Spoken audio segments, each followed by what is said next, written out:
तो अंकल मेरा एक क्वेश्चन और था आपसे कि हमने बहुत बार ओशो की बात करी। एक नाम और उठता है जब उनका नाम उठता है ओशो का, तो एक नाम उठता है जे कृष्णमूर्ति।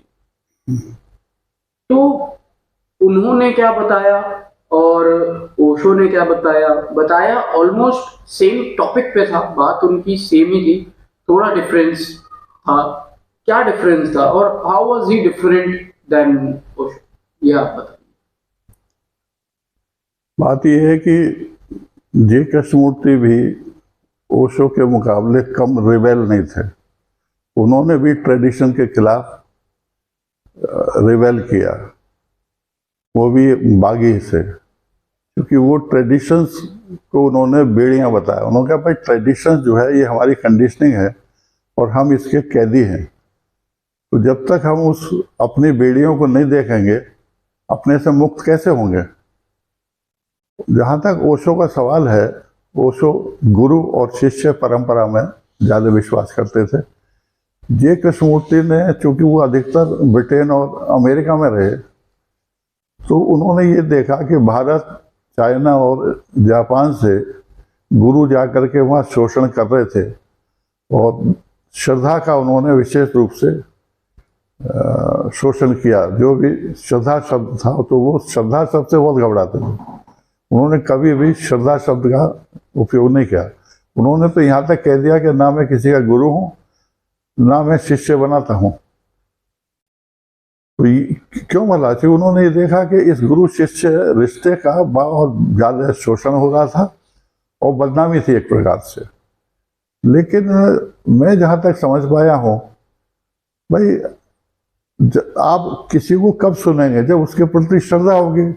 बिना रिसेप्टिविटी के कोई लिसनिंग संभव नहीं है। और पूरे जीवन भर कहते रहे वो लिसन लिसन लिसन। उनकी समझ में ये नहीं आया कि भाई लिसनिंग जो है बिना श्रद्धा के असंभव है। गुरु शिष्य परंपरा में ठीक है शोषण किया गया, लेकिन आप समझिए ना कि उसके बाद में क्या हुआ कि उनको एक फिलोसफर ज़्यादा समझा गया और एक ऋषि नहीं समझा गया उनको, जबकि वो फिलोसफर थे ही नहीं, वो तो महानतम ऋषि थे। बुद्ध के बाद अगर कोई उस कैटेगरी या कोई इस संसार में आया है तो वह जे कृष्णमूर्ति ही थे। ओशो ने अपने प्रकार की भीड़ इकट्ठी की। जे कृष्णमूर्ति जी ने भी शुरू में काफ़ी भीड़ को एड्रेस करते थे वो भी, लेकिन उन्होंने ये देखा कि उसका कोई फायदा नहीं है, उससे कोई भी लाभान्वित नहीं हो रहा। जे कृष्णमूर्ति का तो यहाँ तक हो गया था कि उनके जहाँ वो लेक्चर देते थे उनके सामने बैठना ऐसा समझा गया जैसे कोई मंदिर में जाके बैठता है। उसको ज़्यादा इम्पोर्टेंस दी गई, ना कि उनके शब्दों को। मुझे कई लोग ऐसे मिले जो 30-30, 40-40 बार उनके सामने बैठे थे। मैंने उनसे पूछा तो भाई आपने क्या सुना? उन्होंने कहा साहब छोड़ो इस बात को, सुनने से क्या मतलब है। उनके दर्शन किए हमने।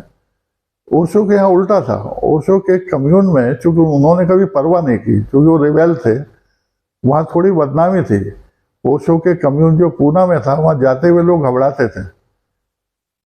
लेकिन जे कृष्णमूर्ति के साथ उल्टा था। जो भी भारत में या विदेशों में जो इलीट ग्रुप थे, जो संभ्रांत व्यक्ति थे, परिवार थे, वो उनसे जुड़ने में फख्र समझते थे।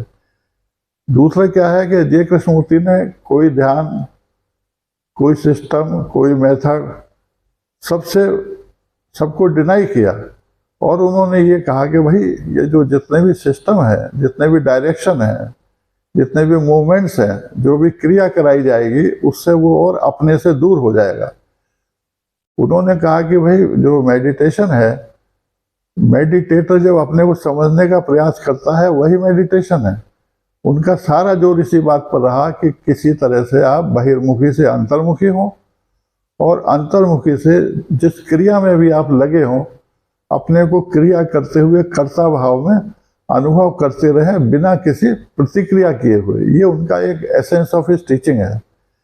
उनसे पूछा भी गया कि साहब आप कहते हो वाच करो वाच करो वाच करो, वाच करने के बाद क्या करें? तो उन्होंने कहा भाई watching itself is the perfect action.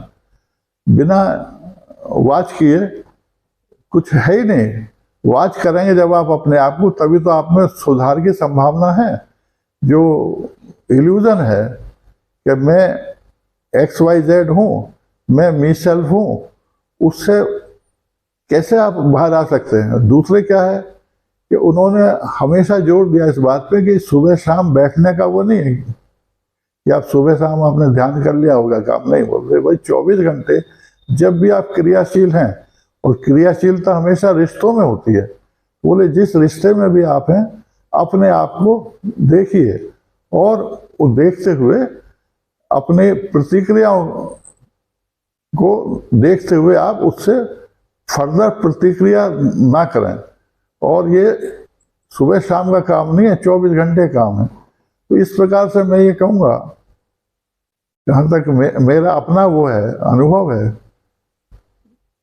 काफ़ी समय तक और काफ़ी गहराई से मैंने ओशो को समझने की कोशिश की, ओशो किताबों पढ़ा, ओशो द्वारा बताए गए ध्यानों का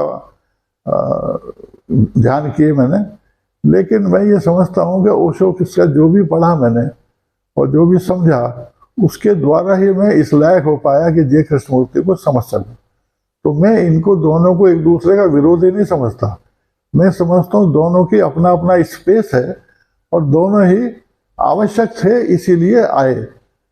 दूसरी बात क्या है कि जे कृष्णमूर्ति साहब ने हमेशा अथॉरिटी को डिनाई किया। उन्होंने किसी का फॉलोअर मत बनो, बल्कि सबसे सीखो और आगे बढ़ते जाओ।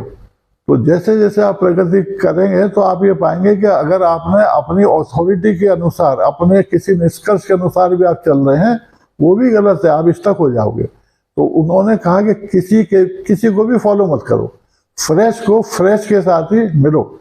तो उससे क्या है कि जो प्रैक्टिसिंग अवेयरनेस है उसमें एक प्रकार की इम्पर्सनलनेस आती है, और उसी से प्रिपरेशन ऑफ द ग्राउंड है। उनका कहना है कि जब ग्राउंड प्रिपेयर हो जाता है तो सडनली घटना घटित हो जाती है। सडननेस के ऊपर जो है, जो ओशो ने कहा लगभग वैसा ही दूसरे शब्दों में ओशो ने भी, ये जे कृष्ण साहब ने भी कहा। तो दोनों में कोई भेद नहीं है भाई। एफर्ट करके ही तो आप ये समझ पाएंगे कि एफर्ट बेकार है। एफर्टलेसनेस में कब आया जा सकता है? जब आपने एफर्ट कर करके थक चुके हैं, ये समझ चुके हैं कि यह स्थिति एफर्ट से मिलने वाली नहीं है। क्योंकि एफर्ट तो कुएं के मेंढक की तरह है, आपको उसी में घुमाते रहेगी, ज्ञात से ज्ञात में ही घुमाती रहेगी। वो ज्ञात से अज्ञात की ओर जो प्रक्रिया है वो हमेशा सडननेस की होगी। और उसके लिए अपने साथ में 24 घंटे जो कहा उन्होंने, stay with what is with choiceless awareness from moment to moment, यही एक ऐसा सूत्र है जो आपको उस स्थिति में लाता है जहाँ की आप अपना जो आपका एक तरह आइडेंटिटी है वो शून्य हो जाती है। Okay, thank you.